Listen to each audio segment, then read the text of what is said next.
Hello, everyone. I am so excited today. We've got Allie Burns with us. She's the new CEO at Village Capital. What a great opportunity to meet one of the most influential players in impact investing today. Stick around. You don't want to miss this episode. Welcome to the Your Mark on the World show with your champion of social good, Devin D. Thorpe. This episode is made possible via the support of our sponsors, including Johnson & Johnson's Caring Crowd. Allie, welcome to the show. Thank you so much for having me. I'm delighted to be here. Well, we're thrilled to have you and grateful, and congratulations on your new appointment as CEO at Village Capital. Thank you. Well, Ross had really built the organization into something really incredible, and I know you've been there helping him for the last several years, but Ross is just one of the smartest people I've had the opportunity ever to meet. And so it is an extraordinary kudo to be chosen to be his successor. I mean that purely as praise for you and for him, but I'm confident you'll fill those shoes. How does it feel?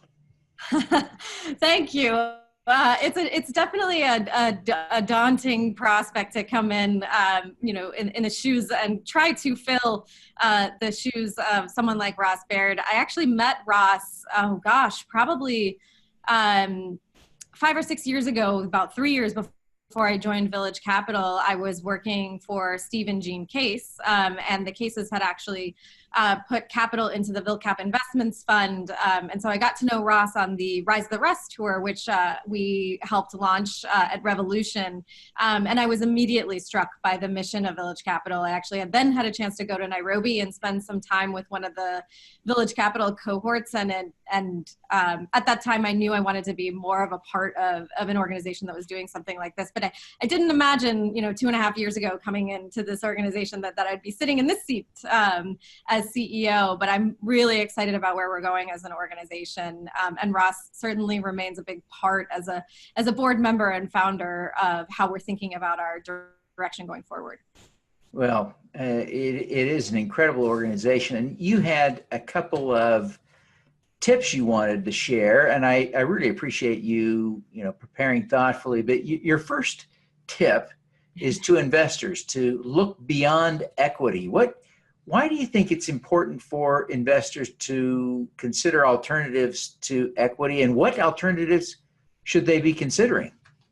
Sure. Well, the reason that we're advising investors to look beyond equity really comes from a realization that we've had. A lot of the work that we've been doing over the last 10 years has been focused on solving challenges that lie specifically within the allocation of venture capital. We know that right now venture capital is only going to a small number of people, places, and problems. I don't necessarily need to redux the numbers, but we're really finding that the companies that are not getting financing, 84% of companies actually don't access any sort of formal financing.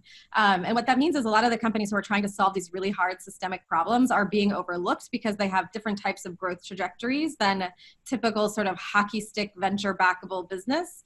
And there's really a new emerging class of opportunities to finance these businesses that may have a slightly different growth trajectory, but still represent an opportunity for investors to generate a return. One of those opportunities is revenue share. So we've done our own deals with using a revenue share instrument that essentially takes a percentage of top line revenue, caps it out at a certain dollar amount and a certain return target, but basically looking at companies and saying, okay, we have line of sight into the fact that you will generate consistent revenue over time, and we won't be doing damage to the business by taking some of that money back piece by piece. And that's a more effective way, a more founder-friendly way to not take a significant stake in the company, and a more effective way to have sort of a really solid line of sight into what kind of capital we're going to be getting back, instead of the sort of really highly risky prospect of taking equity. So revenue share is one thing that we've looked at. There's a lot of other creative financing solutions that are coming out of organizations like Candide Group, who we're big admirers of, and NDVC, who actually just launched a new cohort that's focused specifically on helping companies and financing them through a revenue share like agreement. So really exciting things happening, and helping companies with more founder-friendly financing, and looking at companies that sit sort of in between a monopoly in the making and a lifestyle business. Yeah. Well, it is interesting and reassuring to me to hear that, that this revenue-based financing didn't die. It came into vogue a few years ago, and I hadn't heard much about it in the last couple of years. So I'm glad it hasn't died, because it is a more founder-friendly way for people to get good returns. Your second tip is about the peer selection process that you use there at Village Capital. You say it works as a framework to evaluate future commercial success. Tell us how that works. I mean, it's sort of a unique and almost the kind of the linchpin feature of the Village Capital approach. Yeah, I should probably explain a little bit about the process first. So Ross, Village Capital's co-founder, and Victoria Fram, who's the co-founder of Village Capital and runs our VilCap Investments Fund, came up with this pretty crazy idea nearly a decade ago to try to address the issue of the fact that the power dynamics are really distorted when it comes to making investment decisions. And as a result, we're not seeing a lot of capital going to people who don't look like or don't have companies that appear like someone in a hoodie coming out of a Harvard dropout in a hoodie. And so they had this question of what would happen if we flipped the power dynamics and put the investment decision in the hands of entrepreneurs, and created a process called peer selected investment. And essentially what happens is we turn cohorts of entrepreneurs into investors, and they do due diligence on their own companies as well as the companies that are in their cohort. We have a milestone-based framework that allows them to effectively assess their businesses through the lens of an investor, and at the end of a 3-month process, they actually make the decision on who will receive investment. So in our process, the top 2 companies actually receive investment. And 9 years ago, this was a completely insane idea, right? And so we're really grateful for the early believers in the work that we were doing. But to date, we've run more than 70 programs using this process. We've made more than 100 investments. And luckily, we were also able to partner with the Global Accelerator Learning Initiative to evaluate whether this process actually worked. So there's sort of 2 ways we know that this process works. One is our portfolio actually performing? And to date, it's still a very young portfolio. Our investment fund actually closed officially 2 years ago. So it's very early, but we're really excited about what we're seeing. We've had some exits, and we're seeing really great progress in terms of the companies that are in our portfolio that are raising significant capital. But we also wanted to ask, are the companies that have participated in the program actually generating more revenue? Are they generating jobs? And is it a more inclusive process? So we partnered with Emory, but also with the MacArthur Foundation to take a look at all 70 programs that we have run and look at how the companies are performing. And the good news is we found out this process actually works. So entrepreneurs are actually effective at evaluating whether early stage ventures will be commercially successful. That is really exciting to be able to say the entrepreneurs are actually identifying which businesses will do well. But the more exciting thing that we found is that it's a more inclusive process. So we had a hunch based on the makeup of our portfolio. Our portfolio has 40% of our companies are female founded or co-founded, 20% are founded by people of color. And so we were really interested in understanding what about the process is leading to those results. And we are finding that the peer selection process in particular is mitigating gender bias. So very excited about what we found in that report. And the next step for us is to really understand how do we how do we do that even more effectively, and how could we share what we're learning with others so that they can create a process that is more inclusive? Allie, these are powerful insights. I mean, it's amazing to think about how effective your process is, not only at predicting commercial success, but also helping to eliminate gender and racial bias. So it's very exciting. As you reflect on your time there and with Revolution, I mean, you're still a relatively young professional, but you've had some remarkable experiences. What are you most proud of having accomplished? That's a great question. Do I have to pick just one? No.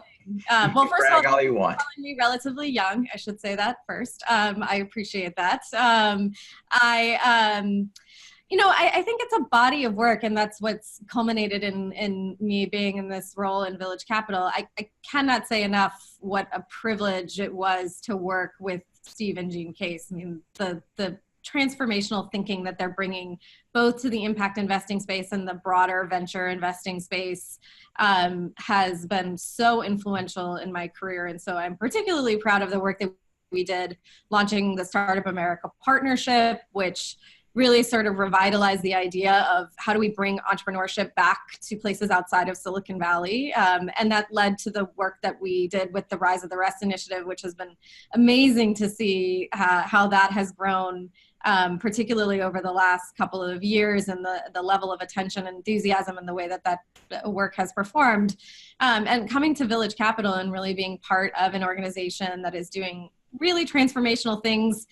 A little, we're a little bit more of a rabble rouser. We're a little bit more crazy. We say we're on a mission here to reinvent the system to back the entrepreneurs of the future. And I'm really proud of the way that this team thinks about how to do things differently and sort of questions the status quo. So that was a cop-out because I did not pick one thing. Instead, I picked okay. So Allie, again, as you look back, what's the most important lesson you've learned? Most important lesson I've learned is be flexible. When I started in my own career, I actually started working in sort of the .com bubble and bust in the technology space. And so definitely learned a lot from what works and doesn't when it comes to business models in the tech space. But the impact investing space literally didn't exist when I started my career. I think the term impact investing was technically coined in 2008. And so, I would never have dreamed that my career would have led me to somewhere like Village Capital and in the impact investing space. And so having to, really make sure that I'm flexible and looking for opportunities that connected with both my skill set and my own passions, really leading me into the space. I think that's the number one lesson. Oh, excellent. What has drawn you to this impact space that you've become so deeply enmeshed in and such a powerful leader in? What drew you to that? Yeah, I would again maybe go back to first to earlier in my career, I really wanted to be at the intersection of business and social good. So I was originally looking at careers in corporate social responsibility. That's really sort of where the opportunity lay in the past, and had the opportunity to then move over to the foundation world working for Jean Case. And the way that she really thought about impact investing was that's just good investing. I see a company that is doing something really meaningful, and I think it's a great company, and I'd like to invest my own personal capital. That's really how they started in impact investing. And so being able to sort of be in the early days of impact investing and say, hey, there's an opportunity to use entrepreneurship as a tool to solve really big problems. I don't think it is the tool, and I don't think that the only path is to assume that these businesses have to have market rate returns and solve social problems. I think there are businesses that will have market rate returns and solve social problems. But I also think there's a role for entrepreneurs to play somewhere in between sort of capital preservation and market rate returns as well. And I just, I just think there's a really big opportunity to change the way people think about the role of business and capital. And I think we're seeing that really reach a fever pitch right now, both in the US and globally. So that's what really drives me. Allie, what is your superpower? Oh boy. I think it's listening. I have been more of a behind the scenes player. I started my career in communications, and I was really about lifting other voices up and really spending time sharing the innovative and exciting things that other people were doing. And that really forces you to be a good listener in order to be able to tell stories effectively. So I'd say that, and as a leader in an organization, you have to be able to effectively listen. Oh, fantastic. Well, Allie, I really appreciate you taking the time to be with us today. Again, I want to congratulate you on your appointment as the new CEO at Village Capital. Before you go, would you take just a minute and tell people how they can learn more about Village Capital and connect with you personally? Sure. So to learn more about Village Capital, you can go to our website, which is vilcap, vilcap.com. You can follow us on Twitter at Village Capital. To connect with me personally, you can either follow me on Twitter at Allie B, or I'm Allie at vilcap.com. Fantastic. We really appreciate you, again, taking the time to be here. We congratulate you on your new appointment and wish you every success in your continued efforts to help social entrepreneurs change the world. Thank you, Devin. I appreciate it. It was great to be here. All righty. Let's do some good. All right. At Caring Crowd, we believe everyone has the power to make a difference. Through our crowdfunding platform for community health, we empower passionate people to drive real change. Whether you work for a nonprofit organization, volunteer, or want to get involved for the first time, you can post a campaign on Caring Crowd. Join us, because caring is where change begins. Thank you for listening. Devin Thorpe's mission is to end extreme poverty, improve global health, and mitigate climate change before 2045 by finding and sharing the stories of those who are doing the most good. You can join with other listeners to accelerate Devin's mission by visiting helpdevin.org right now.